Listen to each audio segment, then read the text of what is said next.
Paz, irmãos, sejam muito bem-vindos à turma Conhecendo o Novo Testamento. Hoje nós vamos para a segunda aula do livro de Atos. Eu espero que isso possa enriquecer a sua vida e seu relacionamento com Deus. Vamos lá. Então, vamos para a parte 2, como eu falei.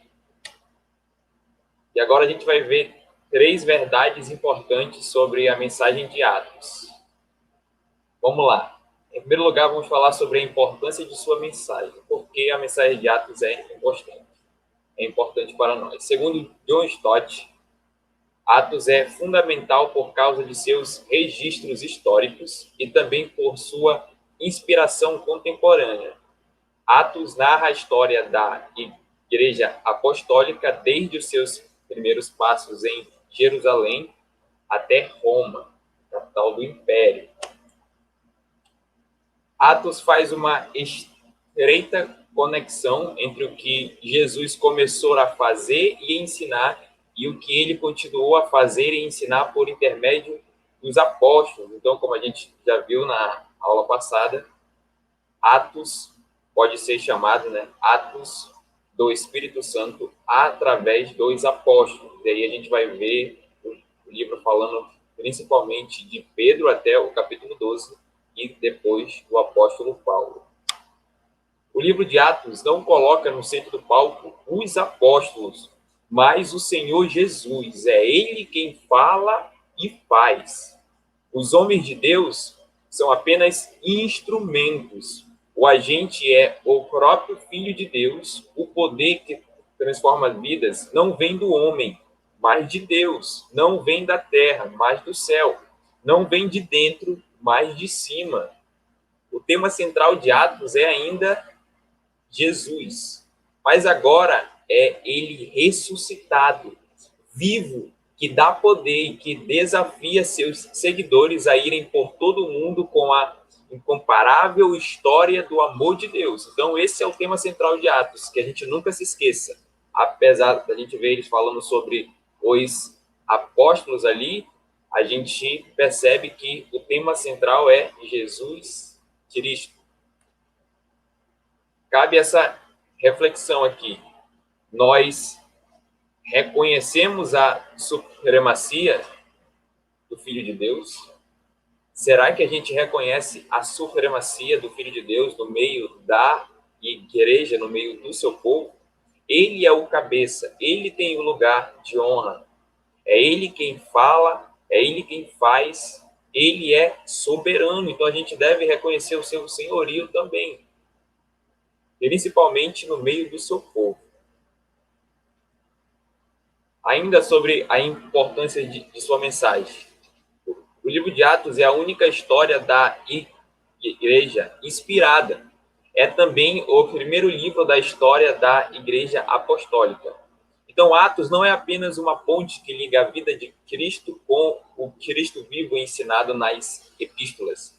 É também um elo de transição entre o judaísmo e o cristianismo, entre a lei e a graça.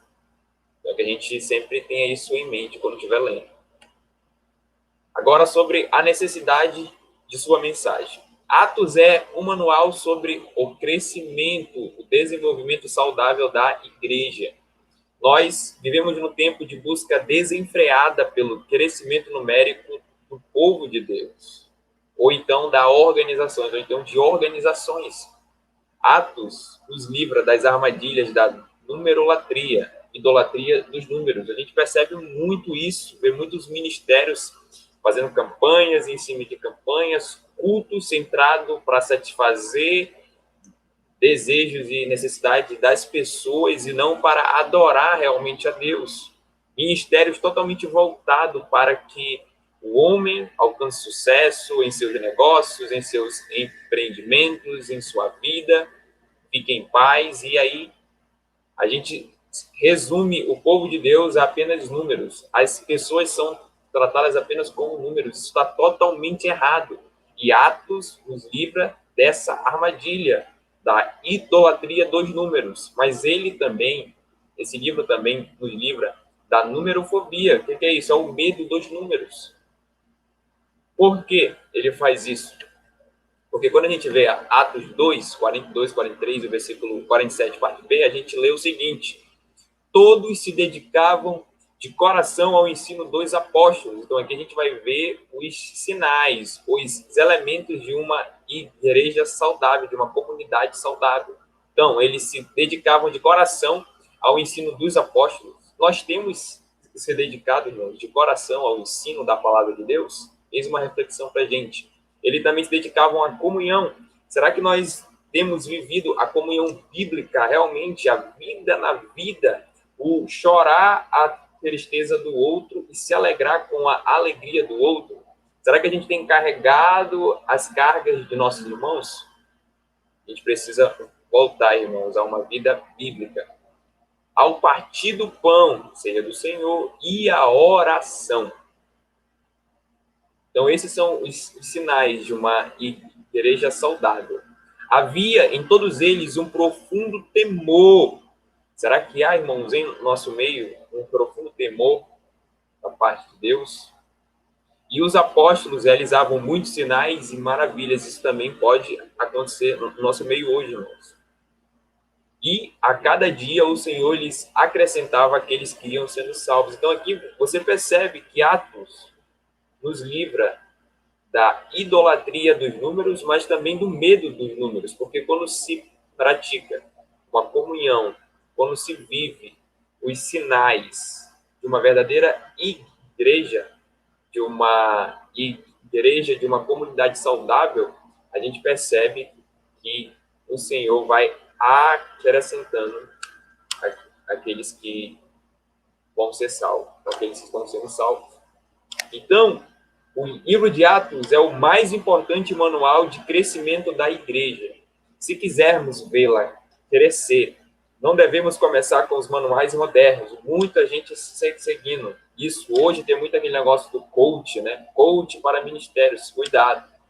Cuidado que isso pode estar substituindo o lugar dos princípios bíblicos de Atos. Então, devemos retornar ao livro de Atos e nele buscar os princípios que levaram a igreja de Jerusalém a Roma em poucas décadas. A gente viu na aula passada 3 décadas, mais precisamente.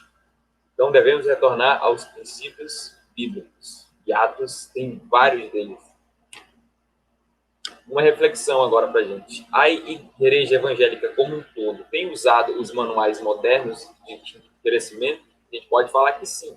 Como um todo, sim. Lógico que existe exceções, existe realmente ministérios que estão voltados para os princípios bíblicos, como o nosso, pela fé, bondade de Deus. Ainda bem que nós estamos em um ministério que está pautado nos princípios bíblicos.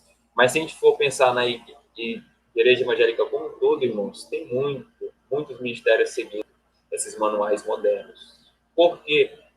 Por causa dos números, por causa de recursos, reconhecimento, status, poder, porque quanto mais ministérios, mais você vai alcançando novos lugares, você vai tendo poder sobre determinada parte daquela cidade ali ou daquela região, dependendo de onde estiver. Então, será que esses motivos são lícitos? Será que esses motivos são legítimos diante do Deus, que é santo, do Deus que se preocupa com as pessoas, com o cuidado das pessoas, com o cuidado dos seus filhos? Será? E aí, qual as consequências disso, irmão? Simples. A gente vê muita gente convencida dentro desses ministérios, mas pouca gente convertida. Por quê?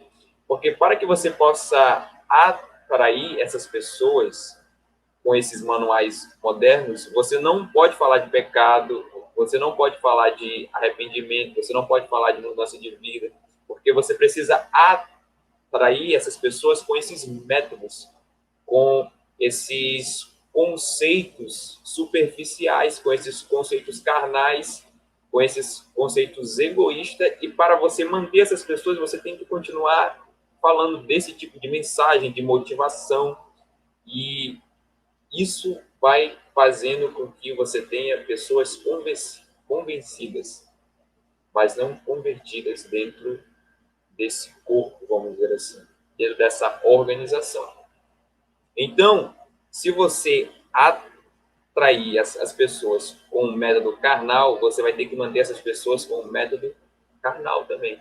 Então, você está desonrando Deus, tanto na questão do evangelismo, como na questão da edificação do povo dele. Porque eles estão sendo edificados em qualquer outra coisa, menos o evangelho de Jesus Cristo, que fala muito sobre renúncia, fala muito sobre negar a si mesmo, fala muito sobre seguir os passos de Jesus, irmãos, e fala muito de aflições.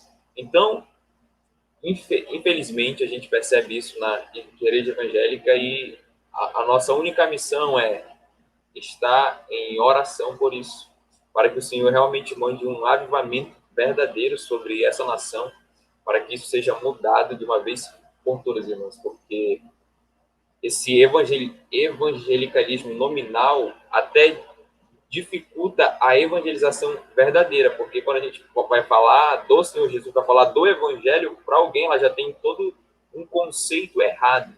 E aí acontece essa dificuldade por causa que tem muitas igrejas que se dizem evangélicas utilizando os manuais modernos de crescimento.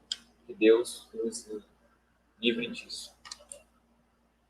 Agora, sobre a necessidade da mensagem de Atos. Atos e as questões atuais da igreja. Atos fala sobre o batismo do Espírito Santo e os dons espirituais.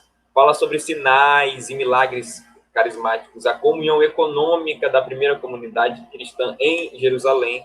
Fala sobre a disciplina na igreja. Irmãos, que tema que foi deixado de lado, disciplina na igreja. A gente vê tantos escândalos, irmãos, no meio evangélico. Um dos motivos a gente já sabe. Tem se utilizado muitos métodos modernos, métodos humanos, métodos humanistas, métodos carnais. Mas um outro motivo também é que nesses lugares eu creio que existem sim pessoas que foram convertidas pelo Espírito Santo, porém estão deixadas em seus próprios caminhos, não existe mais disciplina. Você vai deixando essas coisas debaixo do pano, o tempo vai passando, vai acumulando, fica aquela bola de neve, e aí a gente vê esses escândalos que acontecem no meio evangélico, que mancham o caráter oficial de Deus perante o mundo, porque o povo de Deus ele é responsável pelo caráter oficial, ou seja, aquilo que as pessoas pensam a respeito de Deus por causa do seu povo. Então, isso é resultado também de falta de disciplina, e Atos fala sobre isso. Precisamos voltar à mensagem de Atos. Atos também fala sobre a diversidade de ministérios, fala sobre a conversão cristã, fala sobre que Deus dá o arrependimento para a vida. Somente Deus pode dar o arrependimento para a vida. Então, precisamos voltar a esse tema também. Como eu disse, tem muitas pessoas convencidas, mas não convertidas, porque só o Espírito Santo pode convencer o ser humano do pecado, da justiça e do juízo. Fala sobre o preconceito racial também. A gente vê que Atos não é um livro que fala de uma mensagem apenas para o povo judeu. Na verdade, Atos sempre vai falando de que o evangelho vai alcançar as nações, ou seja, vai alcançar os gentios. Então a gente vê esse preconceito racial também sendo quebrado no livro de Atos. A gente vê os princípios missionários, a gente vê o preço da unidade cristã, a gente vê também as motivações e os métodos na evangelização, o chamado para sofrer por Cristo, irmãos. Se a gente esquecer a essência do evangelho, irmãos, a nossa situação está muito difícil.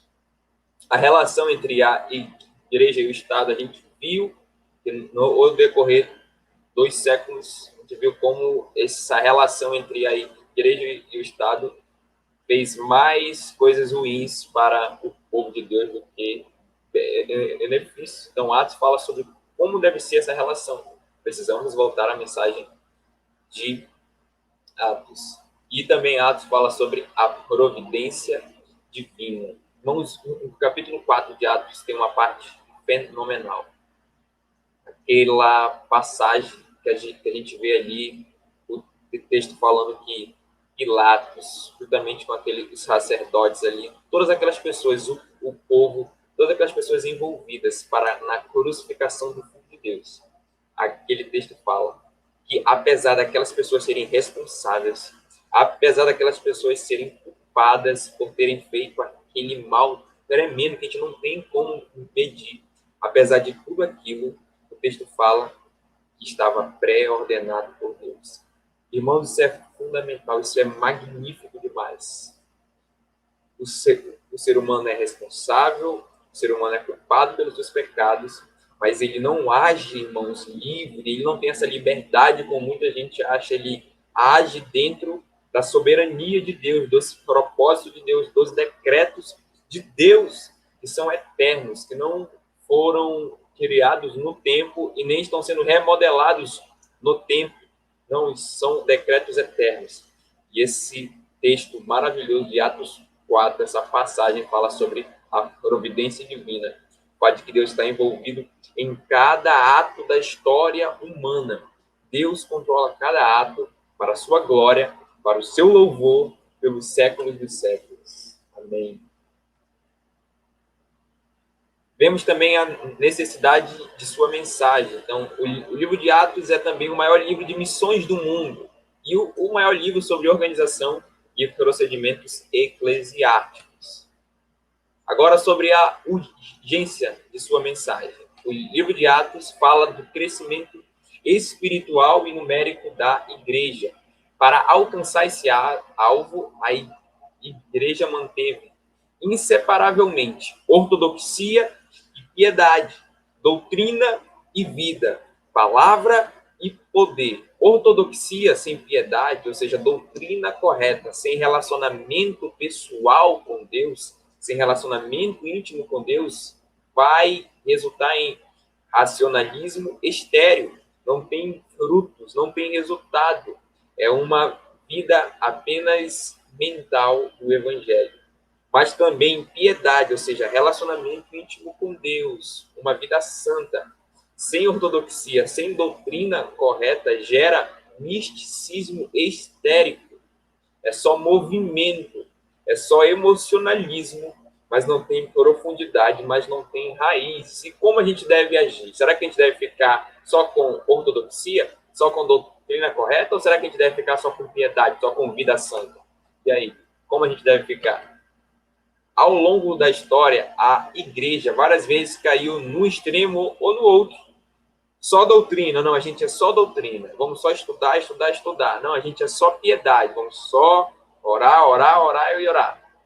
Ainda hoje, vemos muitas igrejas zelosas da doutrina, mas áridas como um deserto. Outras cheias de entusiasmo, movimento, emocionalismo, mas vazias de doutrina. Então, Atos é um alerta para a necessidade urgente de uma nova reforma. Precisamos voltar aos princípios bíblicos, precisamos voltar à sola escritura e de um profundo reavivamento. Precisamos sair, irmãos, dessa sequidão, dessa terra seca que assola muitos corações, e às vezes até os nossos corações, irmãos. Nós precisamos de uma nova reforma, sim, mas precisamos também de um profundo reavivamento. Nós não precisamos buscar as novidades do mercado da fé, mas nos voltarmos às origens do cristianismo apostólico. Mais uma reflexão. O que é uma reforma na igreja, no povo de Deus? O que é uma reforma? Uma reforma é justamente essa volta aos princípios bíblicos, aos princípios bíblicos do Novo Testamento. Quando a gente vai estudar a reforma lá no século XVI, a gente vê ali Martinho Lutero, juntamente com outros homens que foram levantados, João Calvino também, e outros. A gente percebe eles fazendo esse esforço no poder do Espírito Santo para que o povo de Deus se voltasse às Escrituras, se voltasse aos princípios, se voltasse às doutrinas dos apóstolos que estavam no Novo Testamento. E aí vem a outra pergunta: nós precisamos de uma hoje? Precisamos. A gente vê muito misticismo hoje, a gente vê muita mistura de religião com o evangelho, com outras religiões, ver uma coisa meio de mágica, mistura, enfim, tem muita coisa hoje. Eu não estou falando que isso existe no nosso meio, mas existe no mundo evangélico, vamos dizer assim, como um todo. Então nós precisamos voltar, precisamos de uma reforma na igreja evangélica como um todo. Nós precisamos sim de uma reforma hoje. Mas o que é um reavivamento? O reavivamento é justamente para o povo de Deus. Se fosse avivamento, seria um avivamento para uma nação, para pessoas que ainda não tiveram um encontro real, salvador com Jesus Cristo. Mas quando ele fala reavivamento, está falando de uma vida nova, uma nova fase para o povo de Deus. Então, nós precisamos de um reavivamento, mano. Muita terra seca, sequidão. A gente percebe muito isso lá em Apocalipse, capítulo 3, né? Daquelas pessoas que estavam mornas, não era quente nem frio. Aquelas pessoas precisavam de um reavivamento, precisavam voltar ao primeiro amor, precisavam de uma volta, precisavam de arrependimento, precisavam de mudança de vida, precisavam voltar às primeiras obras, precisavam que o seu amor por Deus aumentasse mais. Então, nós precisamos sim, irmãos, de um reavivamento. Nós vivemos momentos difíceis, mas se o Senhor quiser, Ele pode derramar um avivamento nessa geração. Nós precisamos de uma hoje? Precisamos. Urgentemente. Atos 1:1 diz: escrevi o primeiro livro, ó Teófilo, relatando todas as coisas que Jesus começou a fazer e ensinar. Então a gente sabe que é o Lucas que estava falando isso. John Stott diz que nessa importante declaração, Lucas esboça 5 estágios na composição do seu livro, Lucas Atos.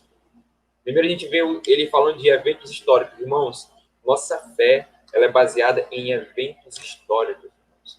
Muitas religiões que se colocam como caminho, como guia, mas é tudo mito, coisas que não aconteceu na história. E se aconteceu na história, é colocada muitas coisas por trás, muitas coisas míticas que realmente não aconteceram. Mas o cristianismo, a fé cristã, ela é baseada em eventos históricos, fatos que aconteceram, que nós podemos saber não só pela palavra de Deus, mas por outros livros e por outras fontes da época. Ele também fala sobre as testemunhas oculares contemporâneas, ou seja, pessoas que viveram, que contemplaram, que testemunharam, irmãos, os fatos que Lucas registrou, tanto no seu evangelho como em Atos. A gente vê a investigação pessoal de Lucas. A gente vê o próprio texto, né, de Lucas e também a audiência a quem o texto se destinava, incluindo Teófilo, a quem Lucas se dirige. Então, vamos falar agora sobre o destinatário de Atos. Tanto o Evangelho de Lucas como Atos, ou seja, tanto o primeiro como o segundo volume da obra escrita por Lucas, foram endereçadas à mesma pessoa, ou seja, Teófilo. Quem foi Teófilo? Possivelmente era um homem rico, membro da nobreza romana ou alguém que ocupava alto posto no governo romano. Como a gente sabe disso? A gente sabe disso porque Lucas usa lá no seu evangelho o seguinte termo: ó excelentíssimo Teófilo. Esse termo, excelentíssimo, quando a gente volta, quando a gente pesquisa sobre ele, ele só pode indicar duas coisas: ou que ele era membro da nobreza romana, ou alguém que ocupava alto posto no governo romano. Então, ele era uma dessas duas opções aí. Tudo nos faz querer que era um homem piedoso. Por quê? Pois seu nome significa aquele que ama a Deus. E também o fato, né, de Lucas colocar ele como destinatário. Agora a gente vai ver uma questão mais histórica que é importante também, não só para Atos, mas para a sua compreensão do Novo Testamento como um todo. Então vamos lá. Aqui a gente vai ver o provável itinerário seguido por Paulo depois de Atos 28. Então a gente vê Atos 28, a primeira prisão de Paulo em Roma. Segundo a gente sabe pela história, a gente sabe que ele foi preso e lá por essa época aí de 60, mas ele foi solto em 62 depois de Cristo. Depois ele foi para a Espanha, como está lá relatado em Romanos 15, 24, 28, você pode ver depois, ele ficou lá nesse período aí de 62 a 64 depois de Cristo. Depois ele foi para essa outra cidade aí, como está lá em Tito 1:5, Mileto, Colossos, Éfeso, Filipos, Nicópolis, Rode, Roma, e a gente vê o seu martírio em Roma em 67 depois de Cristo. Só para a gente ter uma ideia de como foi esse percurso, eu peguei esse mapa aqui antigo para a gente dar uma olhada. Você vê lá ele saindo de Roma, né? Depois ele vai para a Espanha, aí número 3, Mileto, Colossos, Éfeso, enfim. Você percebe esse percurso todo aí que ele fez depois de Atos 28. Agora vamos falar sobre Atos, como é a expansão da igreja. Então, Atos vai relatar essa expansão da igreja. Antes de voltar ao Pai, Jesus deu ao seu povo a agenda de sua ação no mundo. Atos 1:8 é o programa que os apóstolos deveriam seguir. Diz: mas recebereis poder ao descer sobre vós o Espírito Santo, e sereis minhas testemunhas, tanto em Jerusalém, como em toda a Judéia, Samaria e até aos confins da terra. Então a gente vê Atos 1, Atos 1:8 dizendo isso. Então, Atos, a gente pode dizer que ele é definitivamente um documento missionário, com a grande comissão de Atos 1:8 como chave para a sua estrutura. Então, a partir desse versículo, você vai poder compreender a estrutura do livro como um todo. A gente já vai chegar nessa parte. Então, Lucas compreendera que o evangelho não acabara com a despedida de Jesus, não, mas ele continuava seu próprio curso pelo mundo, saindo de Jerusalém, indo para Samaria, Antioquia, Ásia Menor, Macedônia, até a capital do mundo, Roma. Então, a estrutura do livro corresponde a esse percurso. Então, Atos demonstra como o evangelho tinha em mira os gentios, não apenas os judeus. Então, aqui a gente vê de novo essa questão do preconceito racial e a abrangência do evangelho, o alcance do evangelho. E tem gente de todo povo, tribo, língua e nação, como Apocalipse 5:8, se eu não me engano, fala sobre isso. Então, dos capítulos 1 a 7, a gente vai ver a expansão da igreja em Jerusalém. Depois da ascensão de Cristo, a igreja era composta por 120 membros, aproximadamente 120 membros. A gente vê isso lá na reunião do cenáculo, que, em obediência à ordem de Cristo, perseveraram na oração, até que do alto foram revestidos de poder. 50 dias após a ressurreição de Cristo e 10 dias após a ascensão, o Espírito Santo foi derramado sobre aqueles que estavam orando no cenáculo.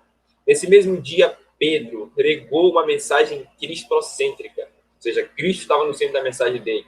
E cerca de 3.000 pessoas foram convertidas, batizadas e agregadas à igreja. Deus fez grandes milagres por intermédio dos apóstolos, e em resultado da pregação poderosa, o número dos convertidos multiplicou-se em Jerusalém. A perseguição tornou-se ferrenha e o diabo tentou impedir o avanço da igreja através de intimidação, infiltração e distração. A igreja, porém, encheu Jerusalém da doutrina de Cristo. Então, mais uma reflexão. Satanás ainda usa hoje a intimidação, a infiltração e a distração para impedir o avanço do povo de Deus. Por quê? Sim, irmãos. Como a gente vê isso em Atos? Como a gente vê essa intimidação em Atos? A gente vê as autoridades ali, principalmente do próprio povo, né, judeu ali, fariseus, sacerdotes ali. A gente vê eles tentando intimar o discípulo. Olha, vocês não falem mais disso aí, sobre esse nome, sobre Cristo, não falam mais isso, mas aí a gente vê a resposta, né? Não podemos deixar de falar daqueles que temos visto e ouvido. Então, isso a gente vê em Atos, mas hoje a gente vê isso também, talvez aqui no nosso contexto a gente não perceba isso, mas em outros países onde está existindo perseguição, a gente percebe que o Estado, às vezes mesmo o próprio Estado, ou então uma certa, como unidade ali, perseguindo pessoas do povo de Deus, intimidando, entendeu? A gente vê isso. Infiltração, a gente vê em Atos. Pessoas que não eram realmente convertidas, mas estavam ali no meio, tentando se envolver, e elas estavam tentando parar, tentando impedir o avanço da igreja. A gente vê isso hoje também, irmãos. Pessoas que estão no nosso meio, mas que não são, mas que não fazem parte realmente do povo de Deus. A gente vê também a distração hoje, muito hoje, a gente vê muito hoje, muito hoje. Do capítulo 8 até o capítulo 12, a gente vai ver a expansão da igreja na Judéia e em Samaria. A igreja foi perseguida e dispersada, e por onde passavam, os crentes pregavam a palavra de Deus. O evangelho chegou à cidade de Samaria por intermédio de Filipe, que pregou, e a cidade alegrou-se ao ver e ouvir o que Deus falava e fazia ali. O muro de inimizade foi quebrado, o preconceito racial foi vencido. O evangelho penetrou naquela terra, outrora dominada pelo misticismo. Então, irmãos, a gente sabe que um tema muito polêmico hoje e muito sensível é essa questão do racismo. Recentemente, há uns meses atrás, né, teve aquele caso, né, aquele rapaz que foi morto, né, pelo policial. Enfim, teve outros casos já depois, teve outros casos antes. E lá naquela época eu fiz um texto sobre isso. E, né, o principal argumento no texto foi que o racismo só será extinto dentro da comunidade do povo de Deus. Porque se você realmente entendeu o evangelho, Deus, você não tem como ser uma pessoa que tem isso no seu coração, essa questão do racismo, essa questão de você se achar superior a alguém por causa de cor de pele. Então, a gente sabe que dentro do povo de Deus existem pessoas de toda tribo, língua, povo e nação. Então, isso quebra totalmente essa questão do preconceito racial.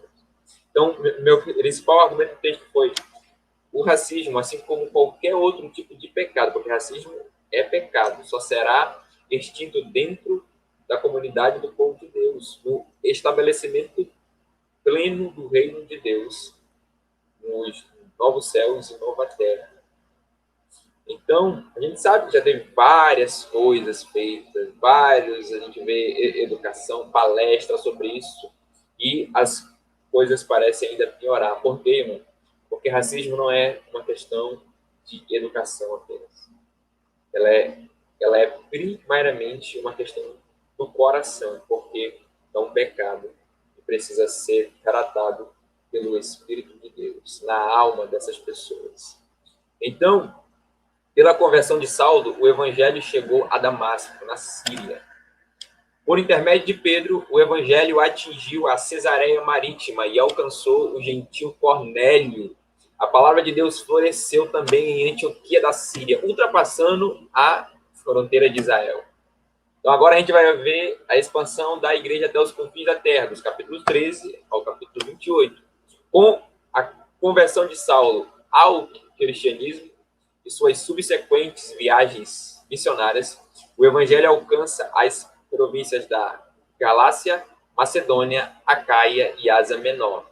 O evangelho rompe barreiras linguísticas, culturais e religiosas. Então, em certo sentido, o evangelho é universal, porque ele abrange pessoas de todo o povo, tribo, língua e nação. Então, em certo sentido, o evangelho é universal. Mesmo em face de duras perseguições, a bandeira do evangelho é fundada, é colocada em todo o império. Então, aqui, a gente vai perceber como foi esse avanço, né? Acaia, Ásia, Galáxia, Galácia e Macedônia. Então, irmãos, essa foi a aula de hoje, essa parte 2 do livro de Atos. A gente continua na aula que vem e eu espero que esse conteúdo possa realmente estar enriquecendo a sua compreensão do Evangelho, a sua compreensão de como Jesus continuou a fazer coisas mesmo depois de sua ascensão. Bem, irmãos,